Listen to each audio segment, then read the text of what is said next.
Most sitcoms use an episode like this to teach kids responsibility. Married with Children uses it to prove that responsibility is a scam and makes it one of the funniest episodes of the season. No, what I'm saying is why should we age and sweat and die early?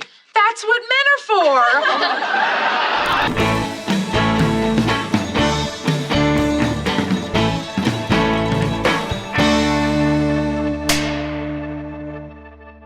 This episode is basically a demolition job on the idea that parents are supposed to model good behavior, kids are supposed to learn from consequences, and anything ever gets resolved by the end of 22 minutes. Nobody grows, nobody improves, everyone doubles down on being awful. And somehow, instead of collapsing under that weight, the episode absolutely thrives because of it. And so, with that in mind, welcome back to The Rank. I'm John, and today we're going to be ranking the 12th episode of the third season of Married with Children titled My Mom, The Mom, with a story by Jan Rosenblum and written by Lisa Kite and Cindy Bagel and directed by Jerry Cohen. All right, let's find out how this one stacks up, starting with the episode overview. So we're going to open the episode with a voiceover from the TV. It's saying that tomorrow on Oprah, they're going to be talking about sugar comas. Is it killing productivity in the home? Then the camera pans to Peg, who is passed out on the couch with a bunch of wrappers on the coffee table and a candy bar stuck in her mouth. And this is what Al is going to come home to. Naturally, he's sarcastic about it. Peg, you all worn down from cooking and cleaning and making this house the palace that it is? But he doesn't just sarcastically mock her. He actually sits her up and starts treating her like she's a dummy and he's the ventriloquist, making her shrug her shoulders and nod and stuff like that. But Peg does eventually wake up, and she wakes as if waking from a nightmare within a dream. She says, "Oh, Mom, it was awful. I dreamt that I was married to a shoe salesman." But Al's got something important to tell her and the kids. Money's gonna be tight this month because they hired security guards to cover the wishing well at the mall. Well, at least until he figures out how to jimmy those payphones. Oh, man. But the kids are going to be like, we're going to go out to the mall. We're going to do some shopping. And the parents, actually being good parents, like, make sure you wear your jackets. It's cold out. But Bud says he lost his. And I was like, I just bought you one last week. And then Bud just shrugs. Now, I actually thought we were headed to a storyline where Bud is getting bullied at school or something. And that's why he's losing his jacket. Like, it just keeps being stolen from him or something. But no, he just doesn't give a shit. And I don't think it helps that Al just gives him more money to buy another one. But before Kelly leaves, though, she's going to tell Peggy that she volunteered Peggy to bake cookies for the Women's Career Day tomorrow. How many does she need? 800. Of course, Peggy just wants to buy them. But when she asks Al for like $1,000 to buy cookies, Al's like, bake them. And he's going to cite a National Enquirer headline. Woman bakes cookies. Odd but true. So Peggy asks, is that the same issue where a man had sex with his wife? And the back and forth continues when Al says, yeah, and if you read it carefully, you'll see it was the woman who baked the cookies. So after that's done, we're going to cut to Peg mixing the batter for the cookies. And she's crying while doing it. Bud is wondering what's going on, both because she's crying and because she's baking. But she reassures him when he asks if the cookies are for them by saying, oh no, Bud, I wouldn't do that. Then Bud heads over to Al and asks him for more money because his friends are taking bets on Kelly's math test score. But Al is also going to find out that Bud has lost another jacket, the one that he just bought. Meanwhile, we get another bit with Peg cooking, where she's looking at the direction on the box and asks, what's a degree? So it's time for the Rhodeses to show up, and first it's Steve. Why? Because apparently Bud broke their window with a snowball. Now that feels like a legitimate reason to come over. So Steve is demanding payment for the replacement of the window. But by the time the conversation between Al, Bud, and him is done, Steve is offering Bud $50 to just forget it, and he'll fix it himself. And with that settled, Al decides that Bud needs to go to work with him, because that'll teach him to lose jackets, get married, and have kids. And right after they leave, Peg is going to ask Steve, what's a tibbles? It's short for tablespoon, Peg. So now it's Marcy's turn to show up. She's going to ask Steve about the window, and Steve's like, yeah, it's all settled. Bud did it, I apologized, and they offered to let me pay for it.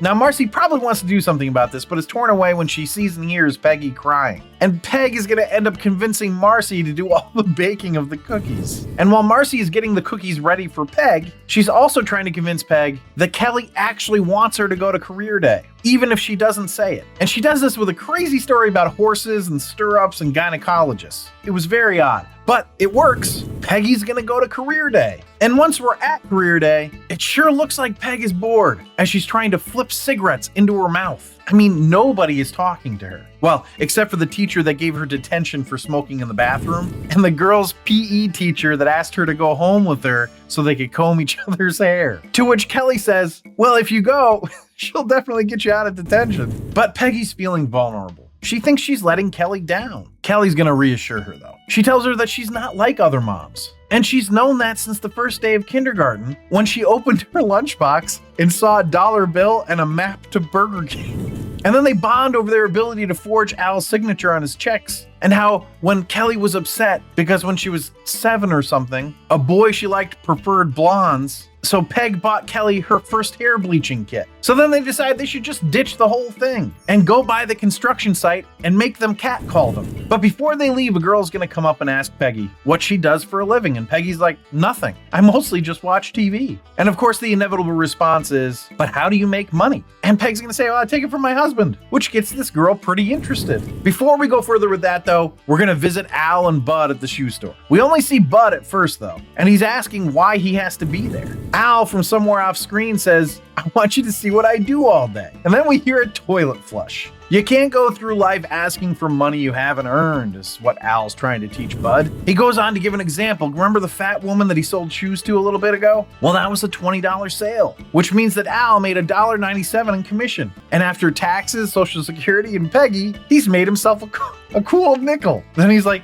a nickel? That's what I make? What the hell keeps me going? And then, of course, a scantily clad, attractive woman is going to come in the store. And she asks for money for a cab, which Al immediately agrees to. And when he goes off to get the money, the woman starts to talk to Bud, but Al's going to cut in and say, don't talk to him, he loses jackets.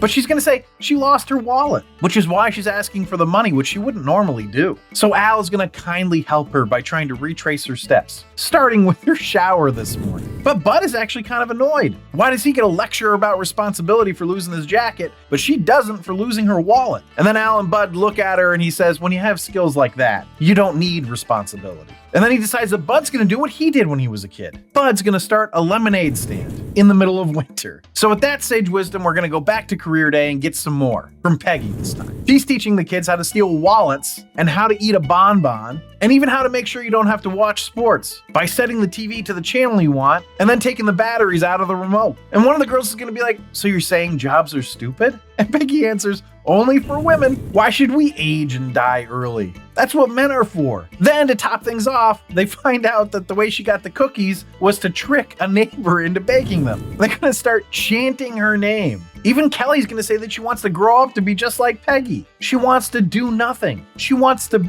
be nothing. So when we get back to the house, we're gonna find out the Bud is so cold that he has a lemon stuck to his lips. And the way Al is gonna get that out is by holding a lighter underneath it. But Peggy and Kelly are on their way out again. Peggy is taking Kelly shopping. And right as they leave, Kelly says, hey mom, you wanna buy Bud another jacket? Peggy says, what for? He's inside now. And we're gonna get one more comment from Al telling Bud that he's a man now because he got mistreated by women or something. But that's the whole episode. Let's find out how it ranked. A rank. The rank is where I rank the episode based on 5 categories: story, acting, dialogue, episode coherence, and character relatability.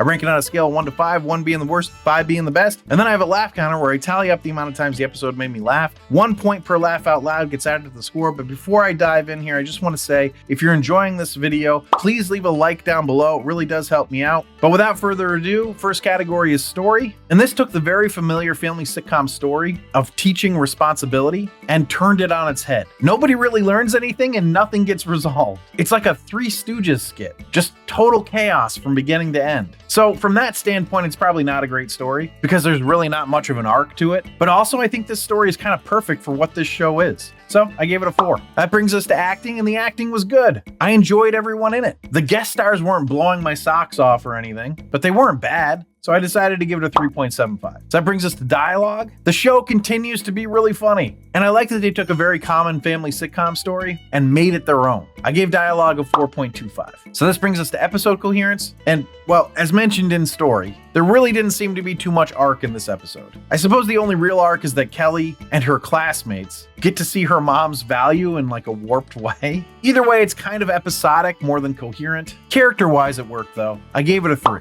So that brings us to character relatability, and I can definitely relate to Al in this one. That would be crazy frustrating to have my kid lose multiple jackets and not really give a shit that he did. I can also relate to Peggy wanting Kelly to be proud of her. I think it was a pretty relatable episode. I gave it a 4.25. So pretty decent rankings. Shouldn't take much of a laugh counter to keep it in the top 3 tiers, and it got me 18 times, so pretty good laugh counter. This puts the episode total at a 37.25, which makes it a holy grail. For the series, the average is now to 33.64, which keeps it in the I'd watch it again. And if you're ranking along with me, drop your score in the comments. But thanks for listening and or watching. Check out my other Married with Children episodes or any of my other sitcom or movie ranking episodes on this channel. Remember to subscribe, comment, and like. You can find full rankings on my website at therankpodcast.com, where you can also email me at john@therankpodcast.com. And if you really want to support the show, you can become a patron at patreon.com/therankpodcast. But I will leave you with this. So if this episode taught us anything, it's this. Never work, never bake, and never buy your son a jacket unless he's actually outside. Okay, where's the joke?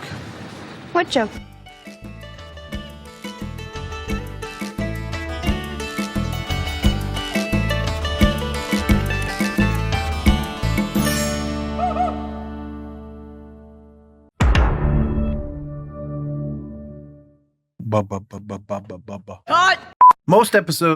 Cut!